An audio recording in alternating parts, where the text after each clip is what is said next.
மாண்புமிகு உறுப்பினர் திரு எடப்பாடி கே பழனிசாமி அவர்கள். மாண்புமிகு பேரவைத் தலைவர் அவர்களே, பொன்மனச்செம்மல் புரட்சித் தலைவர் எம்ஜிஆர் அவர்களையும் இதயம் புரட்சித் தலைவி அம்மா அவர்களையும் வணங்கி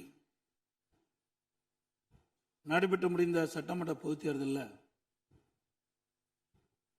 எடப்பாடி சட்டமன்ற தொகுதியில் போட்டியிட்ட எனக்கு தமிழகத்திலேயே அதிக வாக்கு வித்தியாசத்திலே வெற்றி பெற செய்த எடப்பாடி தொகுதி வாக்காளர் பெருமக்களுக்கு எனது நெஞ்ச நிறைந்த நன்றியினை அவர்கள் பாதங்களிலே சமர்ப்பித்து, மாண்புமிகு பேரவைத் தலைவர் அவர்களே,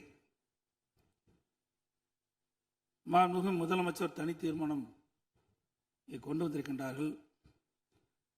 அதிலே அனைத்து இந்திய அண்ணா திராவிட முன்னேற்ற கழகத்தின் சார்பாக என்னுடைய கருத்துக்களை வர விரும்புகின்றேன். கர்நாடக அரசு மேகதாதுவின் கோரிக்கை அணை கட்டுவது தொடர்பாக பல்வேறு காலகட்டங்களிலே அதை தடுத்து நிறுத்துவதற்கு அனைத்து இந்திய அண்ணா திராவிட முன்னேற்ற கழக அரசு பல்வேறு நடவடிக்கை எடுக்கப்பட்டது. கர்நாடக அரசு மேகதாது என்னும் இடத்தில் தன்னிச்சையாக காவிரி ஆற்றின் கோரிக்கையை அணை கட்ட முயற்சித்து தடுத்து நிறுத்தம் போட்டு மாண்புமிகு அம்மா அவர்கள் தமிழகத்துடைய முதலமைச்சராக இருந்த காலகட்டத்தில் 5/12/2014 அன்று தமிழ்நாடு சட்டப்பேரவையில் தீர்மானம் கொண்டாந்து நிறைவேற்றப்பட்டு மாண்பு உறுப்பினர்கள் அந்த விவாதத்திலே கலந்து கொண்டு பல்வேறு கருத்துக்களை அப்பொழுது தெரிவித்திருக்கின்றார்கள். அப்பொழுது கொண்டு வந்த தீர்மானத்தின் அடிப்படையில் மாண்புமிகு பாரத பிரதமர் அவர்களுக்கு மாண்புமிகு அம்மா அவர்கள் அனுப்பிய கடிதத்தை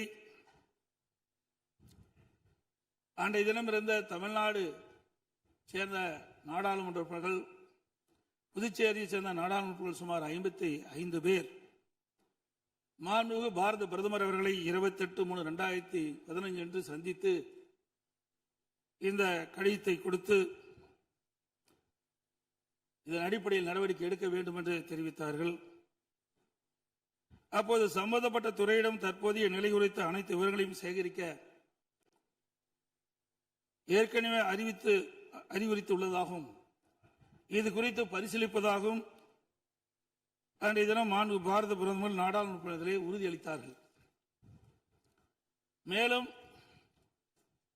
மாண்பு அம்மா அவர்கள் தமிழகத்தில் முதலமைச்சர் இருந்த காலத்தில் 25/4/2015 அன்று மாண்பு பாரத பிரதமர்களை நேரிலே சந்தித்து மேகதாது திட்டத்தினை கர்நாடக அரசு செயல்படுத்தக்கூடாது என கர்நாடக அரசுக்கு அறிவுறுத்தும்படி கோரிக்கை விளக்கென கடிதம் பிரதமருக்கு அளித்தார்கள்.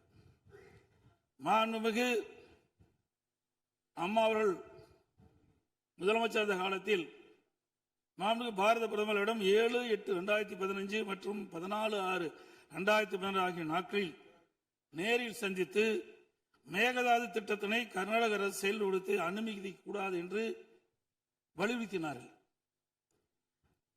மாண்புமிகு புரட்சித் தலைவி அம்மா அவர்கள் மேகதாது அணை உட்பட காவிரி ஆற்றின் குறுக்கே கர்நாடக அரசு காவிரி நடுவர் மன்ற இறுதி ஆணையை மீறும் வகையிலும் தமிழ்நாடு அரசின் இசைவு பெறாமலும் எந்த ஒரு திட்டத்தையும் செயல்படுத்த உத்தேசிக்குமானால் தமிழ்நாட்டின் உரிமையை நிலைநாட்ட சட்டப்பூர்வமான அனைத்து நடவடிக்கைகளும் தமிழ்நாடு அரசு மேற்கொள்ளும் என 18/8/2016 அன்று இம்மாமன்றத்தில் 110 விதியின் கீழ் உறுதிபட தெரிவித்தார்கள்.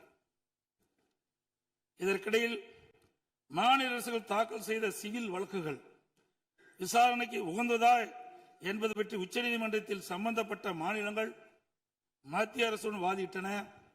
9/12/2016 அன்று உச்சநீதிமன்றம் அளித்த ஆணையில் இம்மனுக்கள் உச்சநீதிமன்றத்தின் விசாரணைக்கு உகந்தவை என தீர்ப்பளித்து அதன் பின்னர் ஜூலை 2017 முதல் செப்டம்பர் 2017 வரை இறுதிக்கட்ட வாதங்கள் உச்சநீதிமன்றத்தில் நடைபெற்றன. இதில் கர்நாடக அரசு 9 நாட்களும், கேரள அரசு 2 நாட்களும், தமிழ்நாடு அரசு 13 நாட்களும், புதுச்சேரி மற்றும் மத்திய அரசு தலா 1 நாட்களும் தங்கள் வாதங்களில் நீதிமன்றத்தில் எடுத்து வைத்தன. அனைத்து தரப்பு வாதங்களையும் கேட்டிருந்த உச்சநீதிமன்றம் 16/2/2018 அன்று தனது தீர்ப்பினை வழங்கியது. இத்தீர்ப்பின் முக்கிய அம்சங்கள் பின்வருமாறு: பன்மாநில நதிகள் தேசிய சொத்து, எந்த ஒரு மாநிலம் தனி உரிமை கோர இயலாது என்று நவம்பர் 1991 ஆண்டிய உச்சநீதிமன்றத்தின் கருத்து இத்தீர்ப்பில் மீண்டும் உறுதி செய்யப்பட்டுள்ளது. 1892 மற்றும் 1924 ஆண்டிய ஒப்பந்தங்கள் செல்லத்தக்கதல்ல என்ற கர்நாடகின் வாதம் ஏற்றுக்கொள்ளப்படவில்லை. கர்நாடக அரசு தமிழ்நாட்டின் பாசன பரப்பான 24.708 லட்சம் ஏக்கர் என்பதை 21 லட்சம் ஏக்கர் என குறைக்க வேண்டும் என நடுவர் மன்றத்தின் முன் வாதிட்டது. இதனை காவிரி நடுவர் மன்றம் ஏற்றுக்கொள்ளாமல் தமிழ்நாட்டின் பாசன பரப்பு 24.708 லட்சம் ஏக்கர் என அதன் இறுதி தீர்ப்பில் குறிப்பிட்டுள்ளது. இதனை உச்சநீதிமன்றம் ஏற்றுக்கொண்டுள்ளது. உச்சநீதிமன்றம் தற்போது பிறப்பித்த ஆணைக்கு பாதகம் ஏதும் இல்லாமல் காவிரி நடுவர் மன்ற இறுதி ஆணைப்படி மாதாந்திர அடிப்படையில் 15 ஆண்டுகளுக்கு தமிழ்நாட்டிற்கு நீர் வழங்கப்பட வேண்டும் என்பது உறுதிப்படுத்தப்பட்டுள்ளது. உச்சநீதிமன்றம் அனைத்து மாநில வாதங்களை முழுமையாக கேட்டிருந்த பின்னர் கீழ்ப்படுகை மாநிலங்களின் ஒப்புதல் இல்லாமல் மேல்படுகை மாநிலங்களில் எவ்வித கட்டுமான பணிகளும் மேற்கொள்ளக்கூடாது என தெளிவான தீர்ப்பை வழங்கியுள்ளது. மேகதாது திட்டத்தை செயல்படுத்தக்கூடாது என்ற நமது நிலைப்பாட்டை உச்சநீதிமன்ற தீர்ப்புக்கு முன்னரும் பின்னரும் 25/2/2017, 27/2/2017, 4/9/2018, 8/10/2018 மற்றும் 2/11/2018 ஆகிய நாட்களில் நான் முதலமைச்சர் இருந்த காலத்தில் மாண்பு பிரதமர் அவர்களுக்கு கடிதங்கள் மூலமாகவும் நேரடியாகவும் சந்தித்து அணை கட்டுவதற்கான அனுமதியை மத்திய அரசு வழங்கக்கூடாது என்று தொடர்ந்து வலியுறுத்தி கேட்டுக் கொள்ளப்பட்டது. மேலும் 5/7/2017 மற்றும் 23/11/2017 ஆகிய நாட்களில் மத்திய நீர்வள ஆதாரத்துறை அமைச்சரையும் நேரிலே சந்தித்தும் கடிதங்கள் வாயிலாகவும் கர்நாடக அரசுக்கு மேகதாது அணை கட்ட எவ்வித அனுமதியும் மத்திய அரசு வழங்கக்கூடாது என வலியுறுத்தப்பட்டது. ஏற்கனவே உச்சநீதிமன்றம் பெங்களூர் நகரின் குடிநீர் தேவை உட்பட பிற பயன்பாட்டுக்காக 14.75 டிஎம்சி அடி நீரை கர்நாடக அரசுக்கு கூடுதலாக அளித்து உத்தரவிட்டுள்ளது. இந்நிலையில் மீண்டும் பெங்களூரின் குடிநீர் தேவைக்கென 67 டிஎம்சி அடி நீர் கொள்ளளவு கொண்ட மேகதாது அணையை கட்ட கர்நாடக அரசு முயற்சிப்பது தமிழ்நாட்டை பாலைவனமாக்கும் உள்நோக்கம் கொண்ட ஒரு செயலாகும். எனவே இவ்வணை கட்டப்பட்டால் தமிழ்நாடு மக்களின் வாழ்வாதாரமும் உரிமையும் கடுமையாக பாதிக்கப்படும். மேலும் நீர் பற்றாக்குறை ஏற்படும் ஆண்டுகளில் கடந்த காலங்களைப் போலவே காவிரி நீரை முழுமையாக தனது உபயோகத்திற்காக கர்நாடக பயன்படுத்தும் நிலை உருவாகும். இதை தவிர காவிரி படுகையில் மேற்படுகை மாநிலமான கர்நாடகா புதிய அணை கட்டுவதற்கான எந்த ஒரு அனுமதியும் மத்திய அரசு வழங்கக்கூடாது என்றும் உறுதிபட எடுத்துரைக்கப்பட்டது. மேலும் உச்சநீதிமன்ற ஆணைக்கு எதிராக கர்நாடக அரசின் மேகதாது திட்டத்திற்கான விரிவான திட்ட அறிக்கைக்கு அனுமதி வழங்கிய மத்திய நீர்வள குழுமத்தின் தலைவர், கர்நாடக நீர்வளத்துறை அமைச்சர் மற்றும் கர்நாடக உயர் அதிகாரிகள் மீது நீதிமன்ற அமைப்பது வழக்கு கண்டெம்ப்ட் ஆஃப் கோர்ட் எனது உத்தரவின் பேரில் 5/12/2012 உச்சநீதிமன்றத்தில் தாக்கல் செய்யப்பட்டது.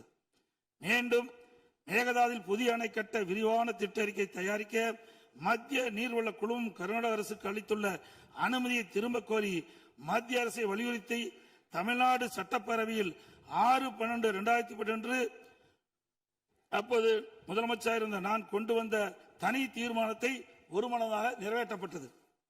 அனைத்து இந்திய அண்ணா திராவிட முன்னேற்ற கழகத்தை பொறுத்தவரைக்கும் 1986 ஆண்டு மாண்புமிகு புரட்சித் தலைவர் எம்ஜிஆர் அவர்களால் துவக்கப்பட்ட சட்ட போராட்டத்தை தொடர்ந்து காவிரி நடுவர் மன்றம் அமைத்து அதை மத்திய அரசியலை வெளியிடச் செய்து நடுவர் மன்றத்தின் இறுதி ஆணையின்படி காவிரி மேலாண்மை வாரியம் மற்றும் காவிரி நீர் முறைப்படுத்தும் குழு ஆகியவற்றை அமைக்க உச்சநீதிமன்றத்தை நாடியது.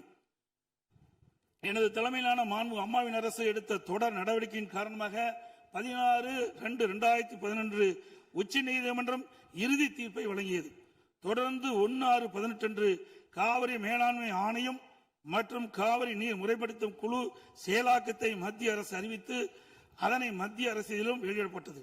இந்த ஆணையத்தின் பணிகளும் குழுவின் பணிகளும் முறையாக கீழ்கண்டவாறு வரையறுக்கப்பட்டுள்ளன. 1. காவிரி நதிநீரை தேக்குதல், பகிர்மானம் செய்தல், முறைப்படுத்தல் மற்றும் கட்டுப்படுத்துதல். 2. காவிரி நீர் முறைப்படுத்தும் குழுவின் துணையுடன் அணைகளின் செயல்பாட்டை மேற்பார்வையிடுதல் மற்றும் அவற்றிலிருந்து நீரை பாசன மற்றும் இதர தேவைகளுக்கு வழங்குவதை முறைப்படுத்துதல். 3. கர்நாடகம் தமிழ்நாடு எல்லையில் பில்லிக்குண்டுக்கு நீர் அளவை நிலையத்தில் கர்நாடக அரசு நீர் வழங்குவதை கண்காணிப்பது. இவற்றை தவிர வேறு பணிகள் எதுவும் மேற்கொள்ள இந்த ஆணையத்துக்கு எவ்வித அதிகாரம் இல்லை. இந்நிலையில் 1/2/2024 அன்று ஆணையத்தின் வரையறுக்கப்பட்ட பணி வரம்புக்கு அப்பாற்பட்டு மேகதாது அணை கட்ட பற்றிய விவாதத்தை 28வது காவிரி மேலாண்மை ஆணைய கூட்டத்தில் அனுமதித்தது. அப்போதைய திமுக அரசு இதனை கடுமையாக எதிர்த்து வெளிநடப்பு செய்தது குறித்தும் ஆணையம் அதன் அதிகார வரம்பிற்கு சம்மதமில்லாத மேகதாது அணை கட்டுவது குறித்த கருத்தை மத்திய நீர்வள கமிஷன் பரிந்துரைத்துள்ளது குறித்து அப்போதைய திமுக அரசின் கவனத்திற்கு நான் கொண்டு வந்தேன். குறிப்பாக 14/2/2024 அன்று சட்டமன்றத்தில் நான் எங்களது ஆட்சி காலத்தில் கர்நாடக அரசு மேகதாது அணை கட்டுவது குறித்து விவாதிக்கும் அதிகாரம் ஆணையத்திற்கு இல்லை என்றும் 2018ஆம் ஆண்டு மேகதாது அணை குறித்து பிரச்சனை மத்திய நீர்வள கமிஷன் பார்வைக்கு சென்றபோது எனது அரசு 5/12/2018 அன்று மத்திய நீர்வள கமிஷன் என்ற இயக்குநர் மீது உச்சநீதிமன்றத்தில் நீதிமன்ற அவமதிப்பு வழக்கை தொடர்ந்து என்றும் இன்னும் அவ்வழக்கு நிலுவையில் உள்ளது என்றும் திமுக அரசு தொடர்ந்து நடத்திட வலியுறுத்தியதோடு தமிழக நலன் பாதுகாக்கப்பட வேண்டும் என்பதையும் உறுதி செய்யும் வலியுறுத்தப்பட்டது.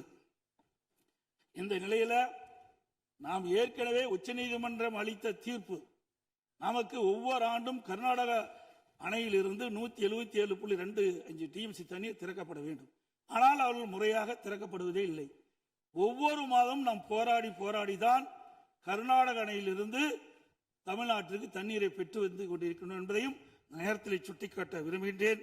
இந்த நிலையில 2024ஆம் ஆண்டு கர்நாடகாவில் மாண்புமிகு முதலமைச்சர் சீதாராமையா முதலமைச்சர் பதவி வைத்த போது துணை முதலமைச்சராக நீர்ப்பாசனத்துறை பொறுப்பு வைத்த மாண்புமிகு துணை முதலமைச்சர் சிவகுமார் அவர்கள் 16/2/24 கர்நாடக பட்ஜெட்டில் காவிரி ஆற்றின் குறுக்கே மேகதாது அணை கட்ட பல ஆயிரம் கோடி ரூபாயை ஒதுக்கியுள்ளதாகவும் அறிவித்தார். அனைத்து இந்திய அண்ணா திமுக சார்பில் இதை அப்பொழுதே கடுமையாக எதிர்ப்பதுடன் அப்போதைய திமுக அரசு உடனடியாக சட்ட நடவடிக்கை எடுக்க வேண்டும் என்றும் வலியுறுத்தப்பட்டது. இந்நிலையில் கர்நாடக அரசு மேகதாது அணை கட்ட தயாரித்து அனுப்பிய திட்ட அறிக்கையில் உள்ள குளறுபடிகளை சுட்டிக்காட்டி மத்திய அரசு திருப்பி அனுப்பிய நிலையில் மத்திய அரசு குறிப்பிட்டுள்ள குறைகளை நிவர்த்தி செய்து 12/6/2026 அன்று கர்நாடக முதலமைச்சர் அவர்கள் சுற்றுச்சூழல் அனுமதியை பெற மாண்புமிகு பாரத பிரதமரிடம் மீண்டும் நேரில் ஒரு அறிக்கையை வழங்கியுள்ளதாக செய்தியில் வெளியாகியுள்ளன. இரு மாநிலங்களுக்கிடையே உள்ள நல்லுறவை சீர்குலைக்கும் விதமாக தற்போதைய கர்நாடக அரசு மேகதாதுவில் காவிரியின் குறுக்கே அணை கட்ட முழு மூச்சை முயற்சிப்பது கண்டிக்கத்தக்கது. நீண்ட நெடுங்கால சட்ட போராட்டத்திற்கு பின்னர் நிலைநிறுத்தப்பட்ட தமிழ்நாட்டு மக்களின் அடிப்படை உரிமைகளையும் டெல்டா விவசாயிகளின் வாழ்வாதாரத்தையும் 20 மாவட்டத்துக்கு மேலாக குடிநீர் ஆதாரமாக விளங்கும் காவிரி ஆற்றில் நமக்குள்ள உரிமையை பேணி காக்க வேண்டியது நாம் எல்லோரின் கடமையாகும். கர்நாடக அரசு காவிரி நடுவர்மன்றம் 5/2/2007 அன்று அளித்த இறுதி தீர்ப்பை மதிக்காமலும் 16/2/2018 உச்சநீதிமன்றம் அளித்த இறுதி தீர்ப்பை மதிக்காமலும் தன்னிச்சையாக மேகதாதுவில் அணை கட்ட நிதி ஒதுக்கீடு செய்ததும் திருத்திய தொழில்நுட்ப திட்ட அறிக்கை மீண்டும் இம்மாதம் மத்திய அரசிடம் சமர்ப்பது கண்டிக்கத்தக்கது அனைத்து இந்திய என்பதை இந்த நேரத்தில் தெரிவித்து அனைத்து இந்திய அண்ணா திராவிட முன்னேற்ற கழகத்தின் சார்பாக மாண்பு முதலமைச்சர் அவர்கள் கொண்டு வந்த அரசின் தனி தீர்மானத்தை ஒருமனாக ஆதரிக்கின்றோம்.